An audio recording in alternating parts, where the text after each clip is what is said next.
አሰላሙ አለይኩም ወራህመቱላሂ ወበረካቱ። ሰላም ውድ ቻናሌ ቤተሰቦች እንዴት ናችሁ? ሁን ያለው አልሐምዱሊላህ ሰላም ነኝ። ዛሬም በአዲስ ቪዲዮ መጥቼላችኋለሁ። በመጀመሪያ ለቻናሌ አዲስ የሆናችሁ ሰብስክራይብ በማድረግ ቤተሰብ ሁኑ። የቻናሌ ቤተሰቦች ደግሞ ላይክ ሼር እያደረጋችሁ አበረታቱኝ ውዶችዬ። ቪዲዮውን ስትጀምሩ ላይክ ማድረጋችሁን አትርሱ። እናንተ ላይክ ስታደርጉ ዩቲዩብ ሪኮመንድ ያደርገዋል፣ ብዙ ሰው ጋር እንዲደርስ ያደርገዋል ማለት ነው። እና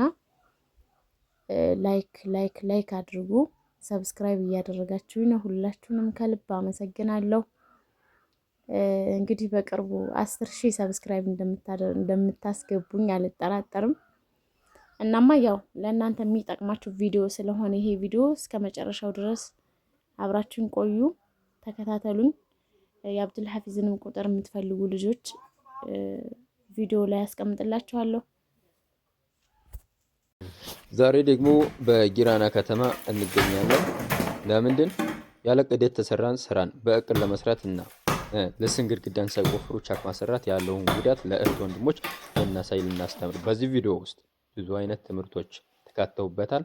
ቪዲዮውን ለማየት ስትጀምሩ ላይክ በማድረግ ጀምሩ። ቪዲዮውን ደግሞ እስከ መጨረሻው ተመልከቱት።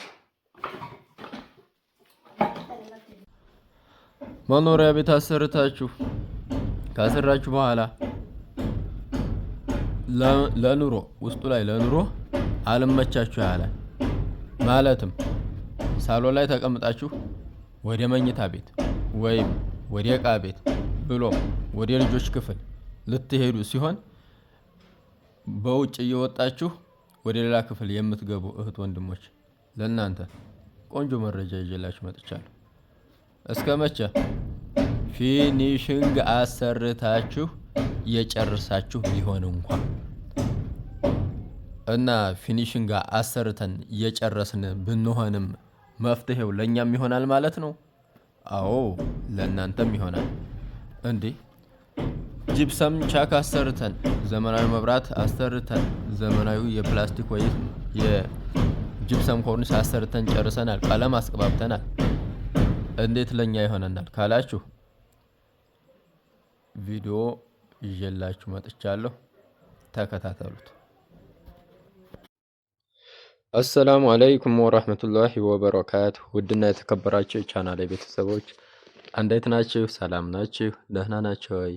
አልሐምዱሊላህ ከኔ ጋራ ሁሉ ሰላም፣ ሁሉ መልካም። ያው እንደሚታወቀው እኔ ይዤ የሚመጣው ቪዲዮ ለማን ነው የሚሆነው? ሀገር ውስጥም ሆኑ ውጭ ሀገርም ተሰደዱ መኖሪያ ቤት ሰሪ ለሆኑ እህት ወንድሞች ለነሱ ነው የሚሆነው እኔ የምሰራው ቪዲዮ ሁሌም ምንጊዜም ማለት ነው። እናማ ዛሬ ደግሞ ቆንጆ ቪዲዮ ይዤላችሁ መጥቻለሁ። በቪዲዮ ውስጥ ብዙ አይነት ነገር ትማሩበታላችሁና ቪዲዮውን እስከ መጨረሻው ብትከታተሉት ቆንጆ ነው ብዬ አስባለሁ። እሱም ዛሬ እንደምትመለከቱት ምንድን እየሰራን ነው? ጂፕሰም ቻክ የተሰራ ግድግዳ እያፈረስን ነው። እንደምታዩት ይታያቸዋል። ለምንድን እንደምናፈርሰው ወደፊት በዝርዝር የማሳውቃችሁ ይሆናል። ማሻአላህ ቤቱ ጭቃ ቤት ነበረ፣ እንደዚህ ሆኖ ቆንጆ ተደርጎ ተሰርቷል። እናማ ይህንን እያፈረስን ነው ማለት ነው። የዛሬ ቪዲዮ በተለይ ጠቃሚ የሚሆነው መኖሪያ ቤት እንደዚህ አሰርተው ቤታቸው ያለ ፕላን ለተሰራባቸው እህት ወንድሞች ለነሱ ይሆናል ማለት ነው። ያለ ፕላን ያለ እቅድ የቤቱ አቀማመጥ፣ የክፍሉ አቆራረጥ፣ የክፍሉ አቀማመጥ፣ የመኝታ ቤት፣ የሳሎን፣ የዕቃ ቤት፣ የልጆች ክፍል፣ የሻወር የእንደዚህ አይነቶቹ አቀማመጣቸው የተዛባባቸው እህት ወንድሞች ለነሱ ይሆናል ማለት ነው። በዛ ላይ ደግሞ ከዚህ ቪዲዮ ሌላ የምትማሩት ምንድን አለ? መኖሪያ ቤታችሁን አስለስናችሁ ጂፕሰም ቻክ ስታሰሩ በምን አይነት መልኩ ማሰራት እንዳለባችሁ ቪዲዮ ስሰራ ነበረ ከባለፈው ማለት ነው። እናማ ይሄው በተግባር እንደምታዩት ይህን ቤት ልስን ነበረ። ቻክ ሲሰራ ግን ልስኑ አልተቆፈረም። እንደምታዩት ይሄ በመዶሻ ሲመታ የሚቆፈረው ነው የተቆፈረ የሚመስለው እንጂ ልስኑ ጋር አልተቆፈረም ማለት ነው። ስለዚህ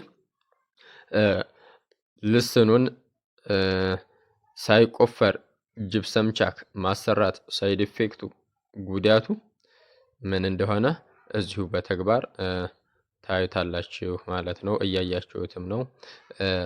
እየተላጠ ጭቃው ጋራ ተናክሶ ተያይዞ የመቆየት የመኖር ባህሪ ስለሌለው ላጥ እያለ ይወድቃል ማለት ነው። ወዳው እንደተሰራ ልታውቁት የሚገባው ነገር ወዳው እንደተሰራ በቅርብ ሰዓት አይነሳም። ትንሽ 6 ወር፣ አመት፣ 2 አመት፣ አመት ከግማሽ እንደዛ እየቆየ ያለ ነው እየተሰበረ የሚወርቀው ማለት ነው። ከዚህ ከልስኑ ቀጥታ ይነሳና በአየር ላይ ይቆይማል ማለት ነው። እንደምታዩት ይሄን ትንሽ መታ መታ ሲደረግ ስብር ነው የሚለው። ከዛ ደግሞ ናድ እያለ ይወርቃል ማለት ነው። ይህን ቤት ምንድን ሆኖ ነው እያፈረሳችሁት ያላችሁት የምትሉ ስለምትኖሩ ይህን ቤት ቅድም እንደነገርኳችሁ ቤት ክፍሎች የክፍል አቆራረጡ የክፍል አቀማመጡ ያለ እቅድ ለተሰራ ቤት ሶሉሽን ይሆናል ማለት ነው። ሶሉሽኑ ምንድነው? ጀስት እንደዚህ ልክ እንደዚህ መግቢያ ይሆናል ወደ ሌላ ክፍል ከክፍል ወደ ሌላ ክፍል ማለፊያ ይሆናል ተብሎ ከታሰበ ቦታ ላይ በር እየቆረጥንለን ነው ማለት ነው። ይታያችኋል። መጀመሪያ ክፍሎቹ ተቆራርጠው ተሰሩ። ሁለቱ ባንድ ወይም አንዱን የብቻ ሶስቱን ባንድ ሌላው የብቻ ሆኖ ተዘጋግቶ ተሰርቶ ነበረ ማለት ነው። እነሳ አሁን ምንድን እያደረግን ነው?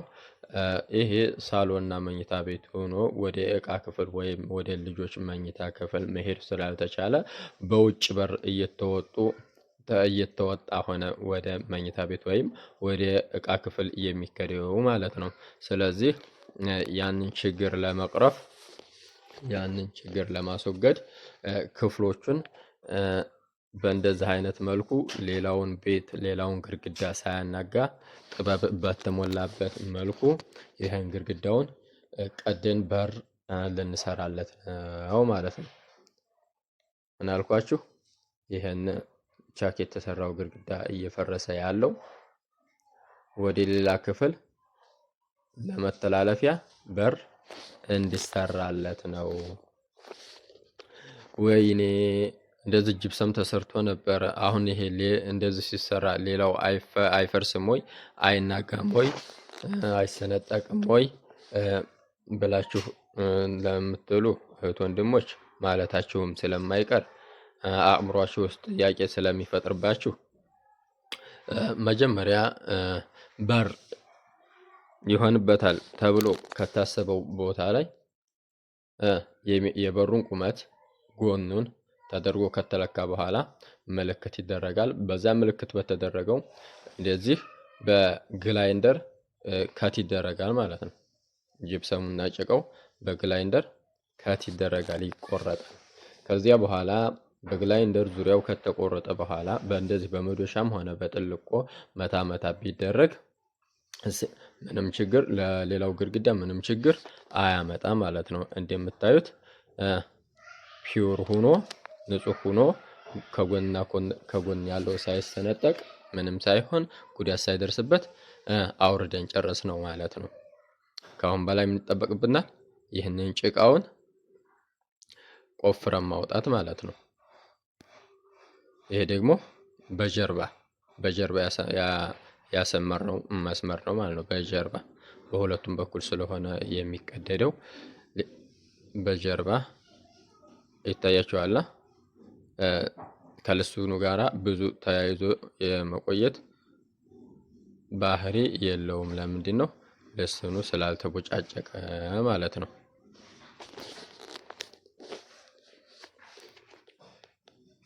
ይሄው ይታያችኋል እንዴት ላጥ እንደሚል ማሻአላህ።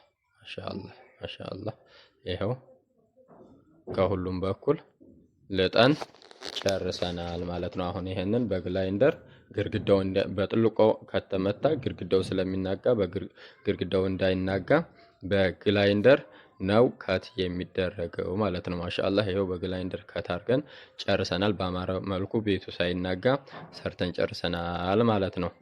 የዚህን አይነትና መሰል ስራዎችን ለማሰራት ወደ 0910 33 6409 ኢሞ፣ ዋትስአፕ፣ ቴሌግራም ሴቭ በማድረግ አገልግሎቱን ማግኘት ትችላላችሁ። የትኛውን ቦታ እየተንቀሳቀስ እንሰራለን ማለት ነው።